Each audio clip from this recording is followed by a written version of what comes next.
मध्ये असं ठरलं होतं की काही शेतकरी आपण त्या ठिकाणी बोलावून घ्यायचे, त्यांच्याशी चर्चा करायची आणि सामोपचाराने मार्ग काढायचा.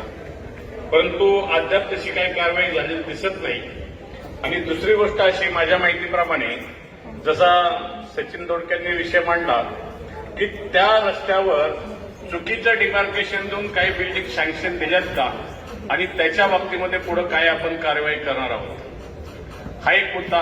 दुसरा मुद्दा असा की जे आता गावं आपली महानगरपालिकेकडे हस्तांतरित झालीत पीएमआरडीकडनं, विशेषतः नरे दायरीचा काही भाग नरे, जे रिसर्च प्लॅनमधला नऱ्यातला रस्ता होता तिथं आपण तरतूद केलेली आहे.